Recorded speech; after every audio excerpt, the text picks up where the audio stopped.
Congratulations. Not just because you've stayed right to the end, although congratulations for that, you are the elite. But congratulations mainly because you have chosen to be born at the most interesting, the most important, and the most exciting time in the whole of human history. So well done, give yourselves a pat on the back. This is proof that this is the best time to be alive ever. This is the entire history of the world since Julius Caesar. As you can see, pretty much nothing happened until the Industrial Revolution, and then things got busy. Now, this is a chart of GDP over time, but the same chart would depict the progress in health, in longevity, and pretty much any other metric of human welfare. And in large part, the reason why that's happened is our exponentially growing technologies. Our technologies are not stopping their exponential growth, it's continuing, and that is what is going to make our lives increasingly exciting, and also going to bring very serious risks, existential risks, which we have to overcome. Our most powerful technology already, and increasingly, is, of course, artificial intelligence. You've heard a lot about that these last couple of days. We know it's our most powerful technology because it has thrashed us, beaten us comprehensively in 5 competitions now, which we regard as being quite difficult.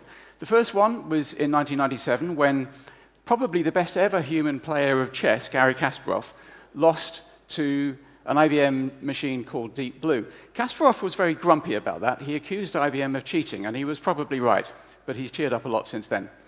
Then, in 2011, another IBM system called Watson beat the best ever human player of a US TV quiz show called Jeopardy! Then, in 2016, we had the Chinese Sputnik moment, when a system called AlphaGo, built by a group of AI researchers in North London called DeepMind, beat the world's probably best ever human player of a game called Go, our most complicated board game. Now, Go is revered in China, and when the Chinese realized that this was possible, they really woke up to the power of AI, and China went all in on AI.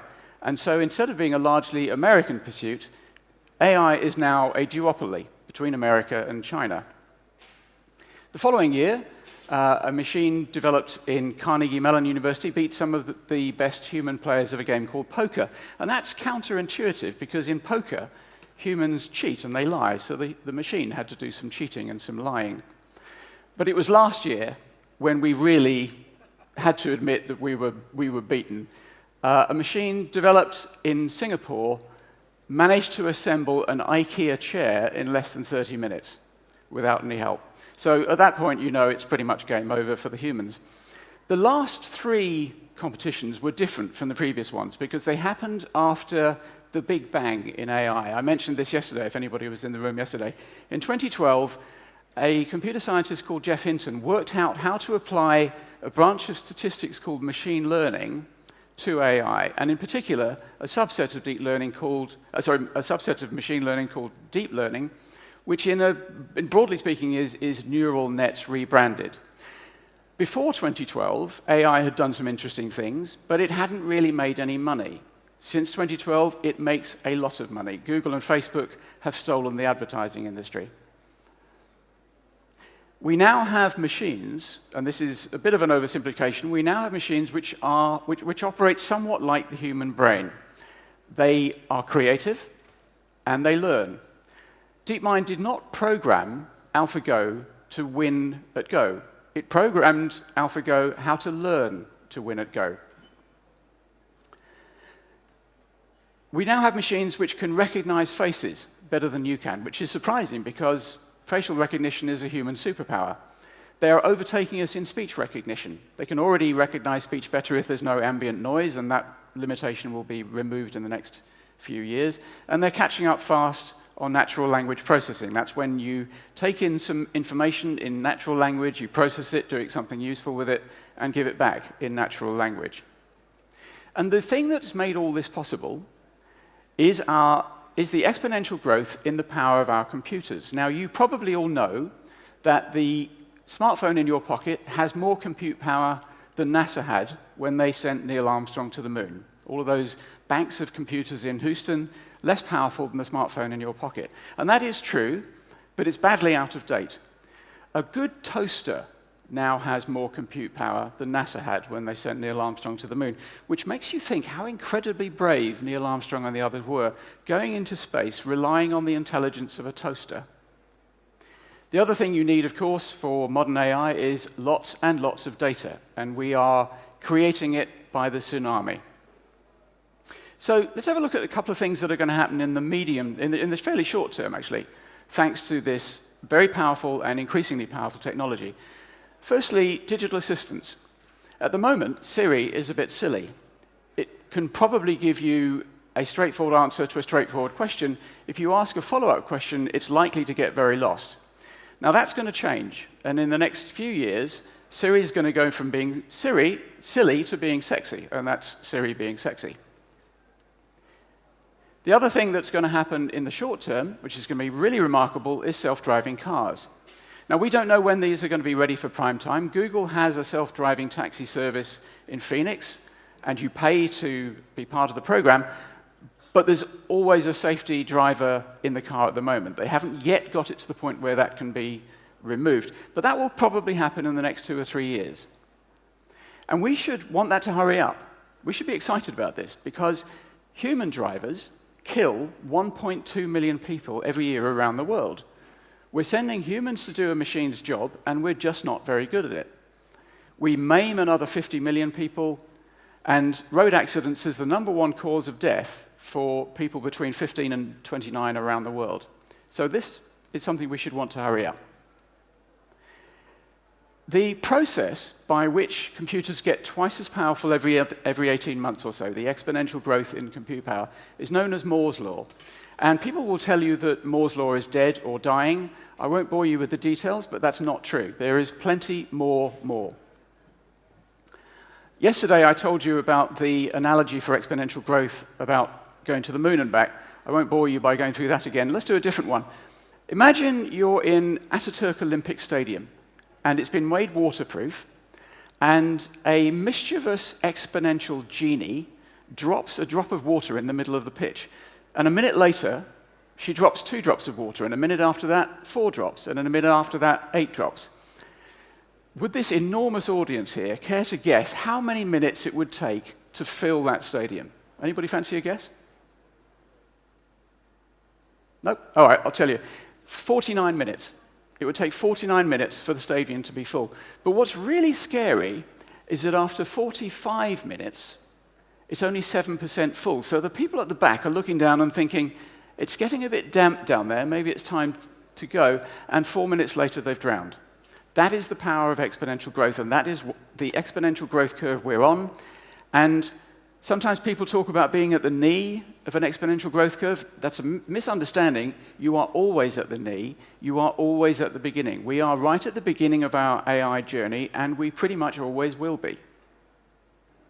So, looking a bit further ahead, what can we expect? Now, I'm not going to disagree with the many speakers you've had this afternoon who've been saying it's going to be very interesting and there's going to be some disruption, but there will still be jobs. I'm going to look a bit further ahead than they're looking. In fact, I think there should be a rule. Whenever a futurist or anybody talking about the future makes a prediction about AI, they should be forced to say how long ahead they're talking about. So I'm going to look a bit further ahead than the earlier speakers. Automation is something that's been around for a very long time, before the Industrial Revolution, and the poster child is the agricultural industry, where in 1800, 80% of everybody in America who worked on a farm. And by 1900, that was down to 40%, and now it's down to around about 1%. And that was a serious wrench for a lot of people. It was very uncomfortable. People died.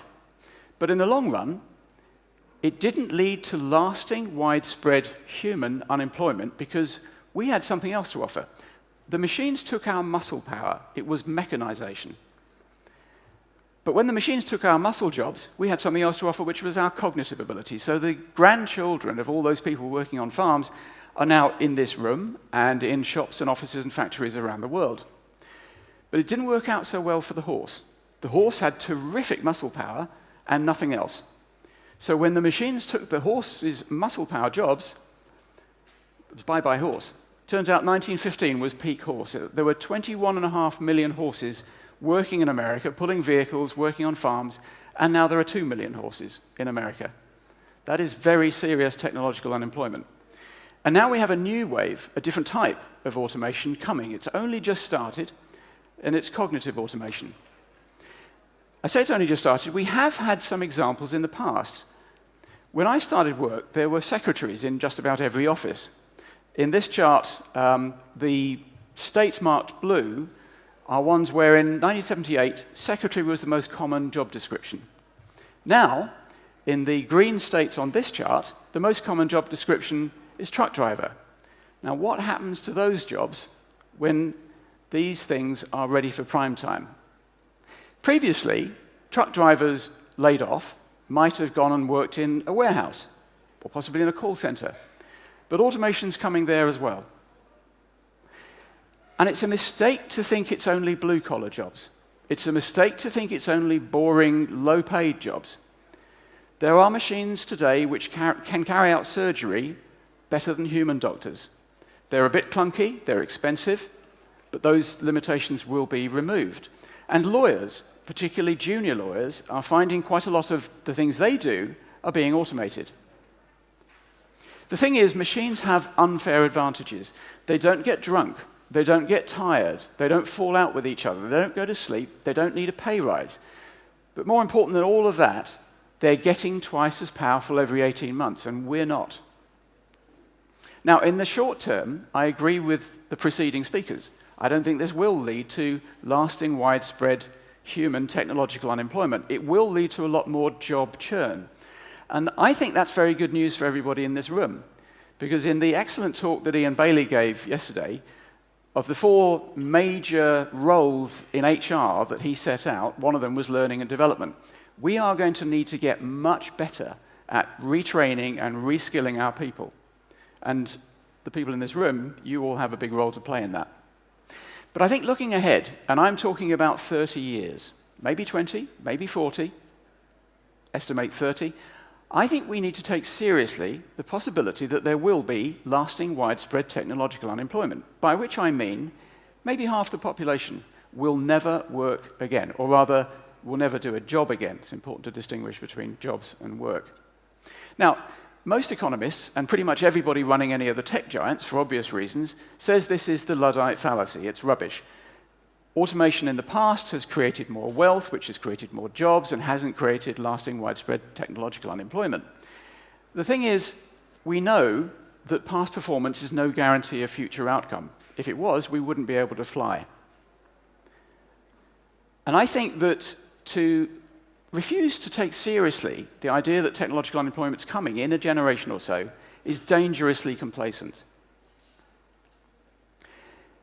In 10 years' time, if Moore's law continues, and something like it probably will, the machines we have will be 128 times more powerful than the machines we have today. In 20 years, they'll be 8,000 times more powerful, and in 30 years, they'll be 1 million times more powerful. I think it's really hard to imagine that a machine that's 1 million times more powerful than AlphaGo won't take most of the jobs that humans do today.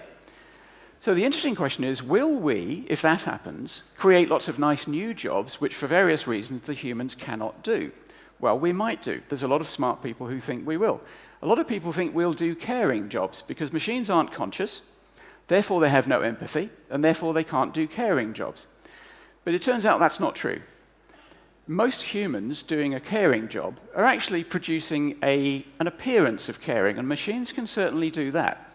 In Japan, they have a graying population. They don't go in for much immigration. They're quite technophile. And it turns out that elderly Japanese people really rather like being looked after by robots, possibly because you can tell a robot the same joke 1,000 times a day and it just doesn't care. If we don't create lots of nice new jobs that the machines can never do, what do we do then? We have to work out how to make a jobless future not only survivable, but absolutely great. And in fact, I think we can. And I think that people who say humans will always do jobs, I think they are the pessimists. I'm an optimist. I think in the future, quite a long time ahead, maybe 30 years, machines will do the jobs and humans can do whatever we want to. We can have a second renaissance. There are, of course, one or two little problems, and the one that springs to most people's mind immediately is meaning. What on earth will we do for meaning if we don't have jobs? Now, I don't think this is a really big problem. There's two types of people who I think prove that. The first is comfortably off retired people. I'm at an age where I know a lot of these people, and if you ask these people, do you want a job? They'll tell you to go away. They're really busy, and they're having a great time. As long as you've got money, being retired is great. If you haven't got money, being retired sucks. The other group of people who prove that you do not need a job to have meaning in your life is aristocrats. No jobs, no existential wave of despair. The problem is money.